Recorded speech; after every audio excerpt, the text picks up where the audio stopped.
I'm going to show you how to make a hydrosol using fresh herbs from your very own garden, or if you decide to purchase them, you can use that as well. Using very fresh herbs from your own garden. Today I'm going to be using spearmint. It is a ginormous plant in my yard and I need to find ways to use it, and it is very good for your skin. I am out here this morning gathering one of my favorite herbs, spearmint. As you can see, this plant is ginormous. It is growing very well this spring, and I have used it for many years with my kids and in our home remedies. Generally I dry it, but today I'm going to make a hydrosol with it.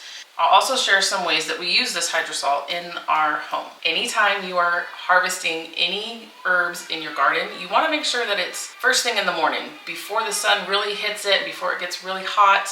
You want to go out there and harvest your herbs. It will help to make sure that most of the essential oils and properties that you want in your plant are still there. When it starts getting really warm and the sun hits it, kind of dries out just a little bit, spring is the best time to harvest your herbs. Once I harvest my herbs, I'm going to want to bring them inside and I'm going to want to gently clean them. I kind of put them in my container that has holes in it that I use a lot in the garden because I can just bring it straight to the sink and I can just rinse it off. And as I'm rinsing it off, I'm going to be picking off the bad bits of leaves. You don't want any kind of excess particles going into your distiller or the pot that you're using to make a hydrosol or essential oils. Definitely don't want a spider in my hydrosol. If you know me, I am deathly afraid of spiders, which is hilarious since I am always in the garden and generally at least once a day I am flipping out when one crawls at me. So what is a hydrosol and why would you want to make one, right?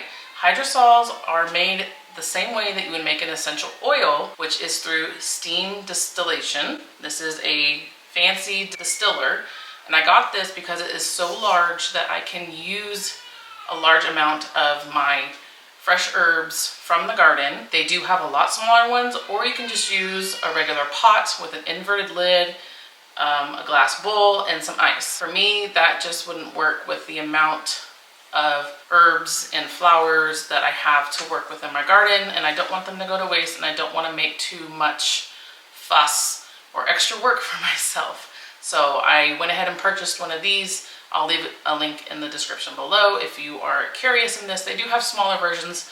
I believe this is the 3-gallon. When plant material is steam distilled, both the essential oil and the hydrosol are produced at the same time.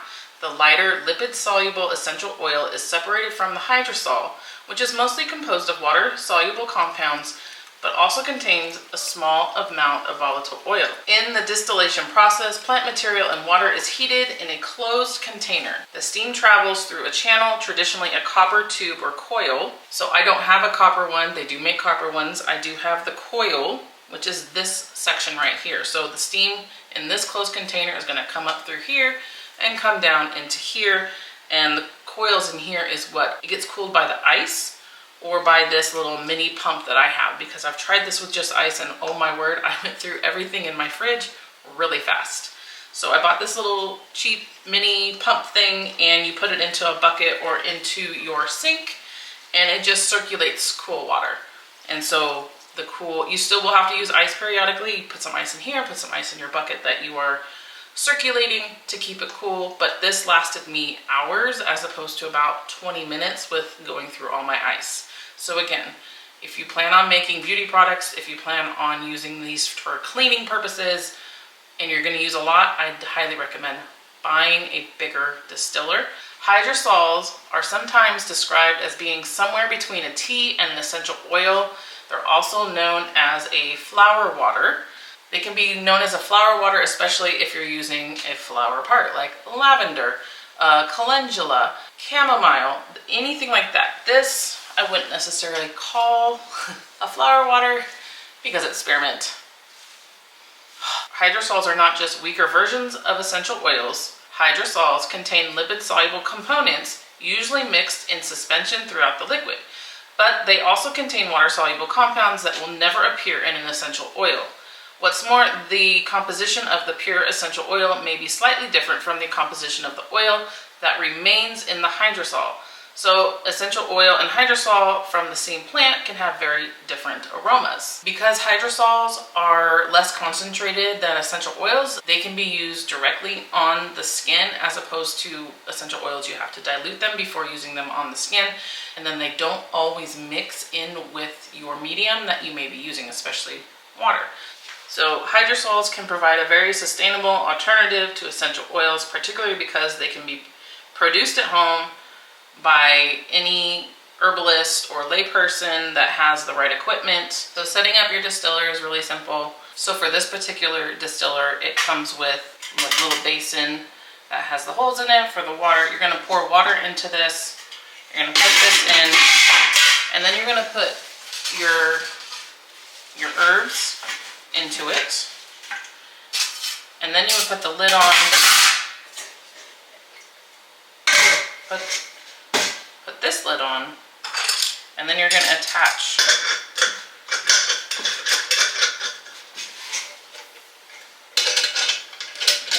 this, because again, this is going to heat up. The steam is going to create the hydrosol and the essential oil, and it's going to come through here as steam, and then when it cools back down into the coils, it's going to become a liquid again.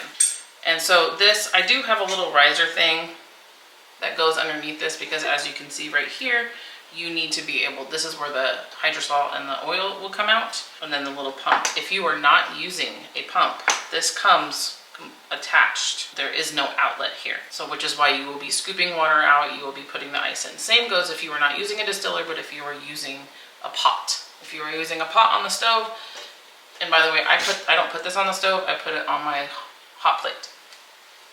And then you'll want some kind of container that is going to hold your hydrosol.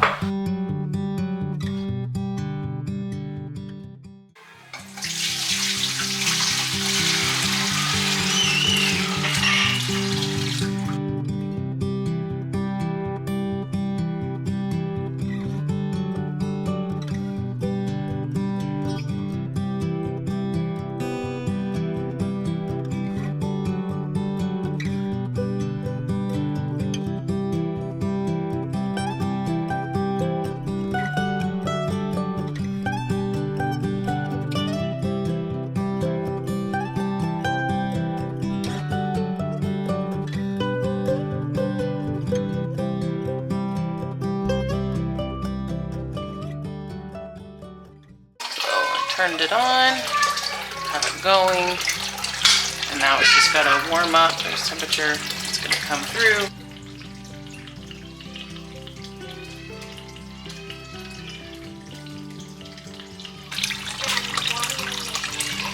Water going out will be warm. The water coming in from the pump is going to cool off the coils.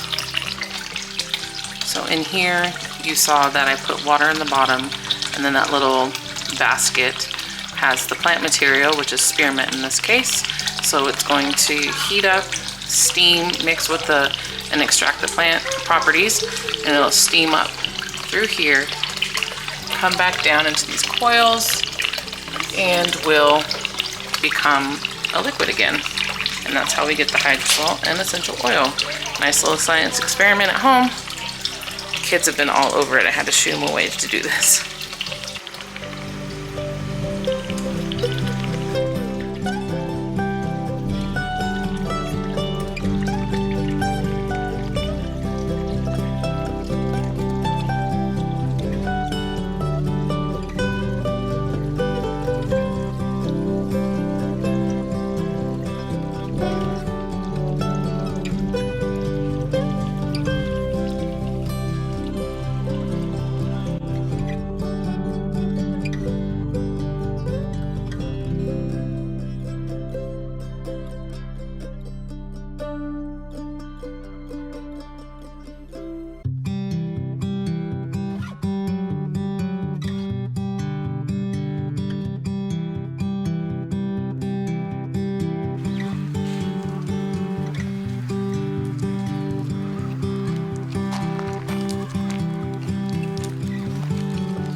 This is a hydrosol that I just made. It's clear, it smells amazing. This is a hydrosol I have made before. And no, it's not just discolored because of the yellow cap.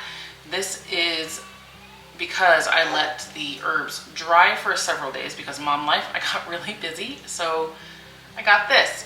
This actually smells sweeter and closer to the plant than the fresh herb one does.